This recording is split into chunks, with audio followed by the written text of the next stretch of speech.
അസ്സലാമു അലൈക്കും. കണ്ണൂർ ഗ്രാമ കുക്കിങ്ങിലേക്ക് എല്ലാവർക്കും സ്വാഗതം.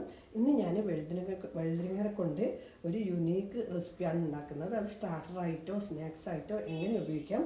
നമുക്ക് ആദ്യം ഇതിൻ്റെ തൊലി കളഞ്ഞെടുക്കണം.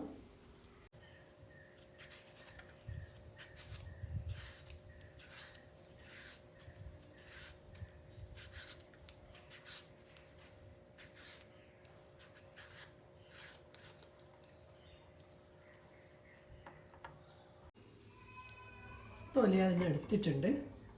ഇനി ഇത് കട്ട് ചെയ്തെടുക്കാൻ വേണ്ട. കട്ട് ചെയ്യുന്നത് എങ്ങനെയാണെന്ന് ഞാൻ കാണിച്ചു തരാം. ഇതുപോലെ ഇങ്ങനെ വെച്ചിട്ട് ആദ്യം നേരെ ഇവിടുന്ന് ഒരു ഇതൊക്കെത്തിട്ട്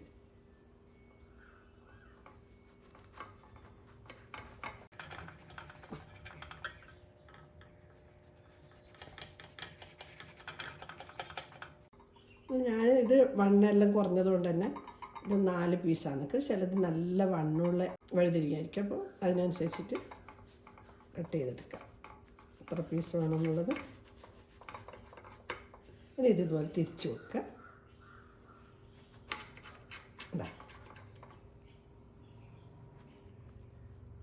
തിരിച്ച് വെച്ചിട്ട് ഞാൻ 3 കട്ട് ചെയ്യുന്നുള്ളൂ. ഞാനത് കട്ട് ചെയ്തെടുത്തിട്ടുണ്ട്. കണ്ടോ, ഇതുപോലെ ആയിരിക്കണം കട്ട് ചെയ്തെടുക്കേണ്ടത്. ഇത് വീട്ടിൽ നിന്ന് വറുത്തതുകൊണ്ട് ഇത് കണ്ട പല സൈസിലും ഉള്ളത്, പല കളറിലും ഉള്ളത്. ഞാനിവിടെ ഒരു കിണ്ണ എടുത്തിട്ടുണ്ട്. ഇതിലേക്ക് ഞാൻ കുറച്ച് വെള്ളം ഒഴിച്ച് കൊടുക്കുന്നുണ്ട്. ഞാനൊരു ടീസ്പൂണ് ഉപ്പ് ചേർത്ത് കൊടുക്കണം. ഒന്ന് കലക്കി അത് ഇളക്കി അലിയിച്ച് കൊടുക്കാം.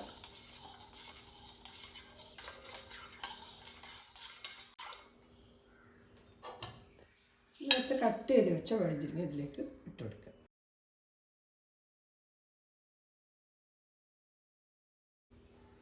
ഉപ്പിട്ട് ഇതിലേക്ക് വഴുതിരിങ്ങ ഇട്ടതിന് ശേഷം അരമണിക്കൂർ നമുക്ക് ഇവിടെ വെക്കണം. അപ്പോൾ ഈ വഴുതിരിങ്ങ മുങ്ങി നിൽക്കാൻ വേണ്ടി അതിൻ്റെ മേലൊരു കനമുള്ള സ്റ്റീലിൻ്റെ പാത്രം വെക്കുന്നുണ്ട്. പിന്നെ ഇവിടെ ഒരു കിണ്ണെടുത്തിട്ടുണ്ട്. ഇതിലേക്ക് ഞാൻ 1 ടീസ്പൂണ് മുളക് പൊടി ഇട്ട് കൊടുക്കുന്നുണ്ട്. 1/2 ടീസ്പൂണ് ഇഞ്ചിപ്പൊടി, ജിഞ്ചർ പൗഡർ. നിങ്ങളടുത്ത് ജിഞ്ചർ പേസ്റ്റ് ഉണ്ടെങ്കിൽ പേസ്റ്റ് ഇട്ട് കൊടുത്താൽ മതി. 1/2 ടീസ്പൂണ് ഗാർലിക് പൗഡർ, വെളുത്തുള്ളിൻ്റെ പൊടി. ഇതിലേക്ക് ഒരു 2 ടേബിൾ സ്പൂണ് വെള്ളം ഒഴിച്ചിട്ട് നല്ലപോലെ കലക്കിയെടുക്കാം.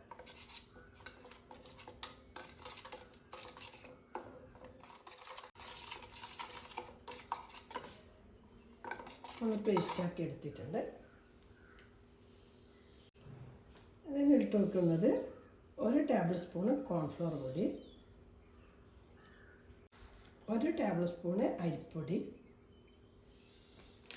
ഇപ്പോൾ കോൺഫ്ലവർ പൊടിയോ അരിപ്പൊടിയോ ഏതെങ്കിലും ഒന്നില്ലെങ്കിൽ, കോൺഫ്ലവർ മാത്രമേ ഉള്ളെങ്കിൽ അത് 2 ടേബിൾ സ്പൂൺ ഇട്ട് കൊടുക്കാം. അല്ല അരിപ്പൊടി മാത്രമാണെന്നുള്ളതെങ്കിൽ അത് 2 ടേബിൾ സ്പൂൺ ഇട്ട് കൊടുക്കാം. ഏതെങ്കിലും ഒന്ന് ചേർത്താലും മതി. ഇനി ഇതിലേക്ക് ചേർക്കുന്നത് 1 ടേബിൾ സ്പൂണ് മൈദ. പിന്നെ ഇതെല്ലാം കൂടി നല്ലപോലെ മിക്സ് ചെയ്തെടുക്കാം. കുറച്ചും കൂടി വെള്ളം ഒഴിച്ചിട്ട് കലക്കിയെടുക്കാം. ഉപ്പ് വേണമെങ്കിൽ നമുക്ക് ചെക്ക് ചെയ്ത് നോക്കാം. നല്ല ഉപ്പെല്ലാം ഉണ്ട്, കണക്ക് തന്നെയാണ്. നേരത്തെ മുക്കി വെച്ച വഴുതിരിങ്ങൽ ഈ പ്ലേറ്റിലേക്ക് മാറ്റാം.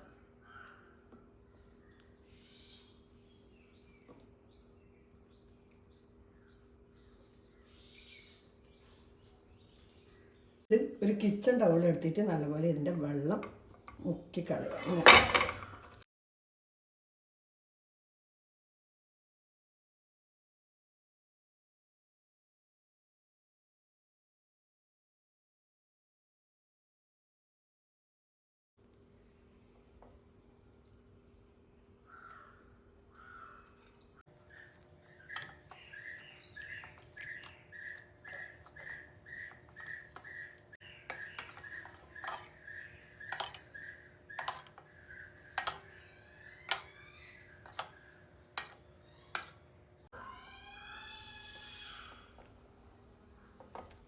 അതവിടെ മുക്കിയെടുത്ത് ഒരു പ്ലേറ്റിലേക്ക് മാറ്റാം. ബാക്കിയുള്ളത് ഇതുപോലെ തന്നെ.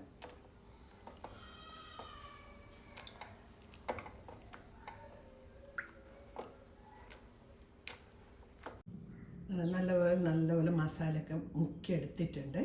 ഇനി നമുക്ക് ഫ്രൈ ചെയ്യണം. ഇനി ഇതൊന്ന് ബ്രെഡ് ക്രംസിൽ കൂടി കോട്ട് ചെയ്യാനുണ്ട്. അതിനുശേഷം നമുക്ക് ഫ്രൈ ചെയ്തെടുക്കാം. ഓരോന്നായിട്ട് ബ്രെഡ് ക്രംസിൽ മുക്കിയെടുക്കാം.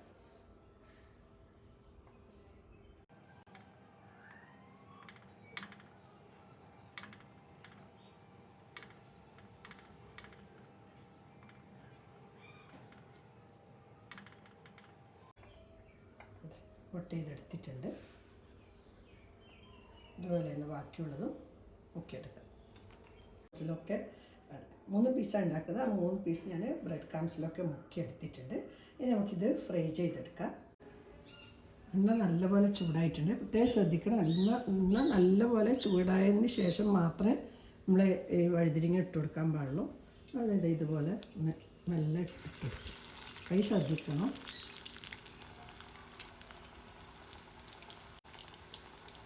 എണ്ണ ചൂടാകാഞ്ഞാൽ പിന്നെ ഇത് സോഫ്റ്റായി പോകും. നമ്മൾ നല്ല ചൂട്ടിൽ തന്നെ ഇത് പൊരിച്ചെടുക്കണം. ഒരു ഭാഗം ഒരു 3 മിനിറ്റ് നല്ല ചൂട്ടിൽ തന്നെ പൊരിച്ചെടുക്കാം.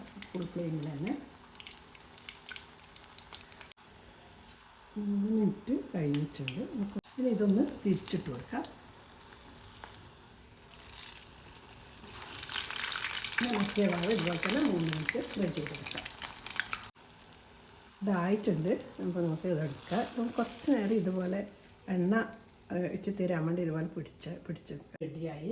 ഇത് സ്നാക്കായിട്ടോ അല്ല സ്റ്റാർട്ടറായിട്ടോ എങ്ങനെ ഉപയോഗിക്കാം. നല്ല ടേസ്റ്റാണ്, നല്ല ക്രിസ്പിയാണ്. അപ്പോൾ ഇതിനെന്താ പേര് പറയേണ്ടതെന്ന് എനിക്കറിയില്ല. ബ്രിഞ്ചൽ ഫിംഗർ എന്ന് പറയാം. ഒരു കഷ്ണം മുറിച്ച് നല്ല പൊട്ടിച്ച് കാണിച്ചു തരാം. അപ്പോൾ ഇതുപോലെ കച്ചപ്പിലോ പിന്നെ പുതിന ചട്നിയിലോ ഏതെല്ലാം മുക്കിയിട്ട് കഴിക്കാം. അല്ലാതെയും നല്ല ടേസ്റ്റ് തന്നെയാണ്. അടിപൊളി. കുട്ടികളൊക്കെ എന്തായാലും കഴിക്കും, തീർച്ച. അപ്പം നിങ്ങളെന്തായാലും ഇത് ഒരു പ്രാവശ്യം ട്രൈ ചെയ്ത് നോക്കുക. ഇഷ്ടപ്പെട്ടെങ്കിൽ ലൈക്ക് ചെയ്യുക, ഷെയർ ചെയ്യുക, നിങ്ങൾ വിലപ്പെട്ട അഭിപ്രായം അറിയിക്കുക. ഇൻഷാ അല്ലാഹ് അടുത്ത തന്നെ നല്ലൊരു വീഡിയോ ആയിട്ട് കാണാം. Thank you.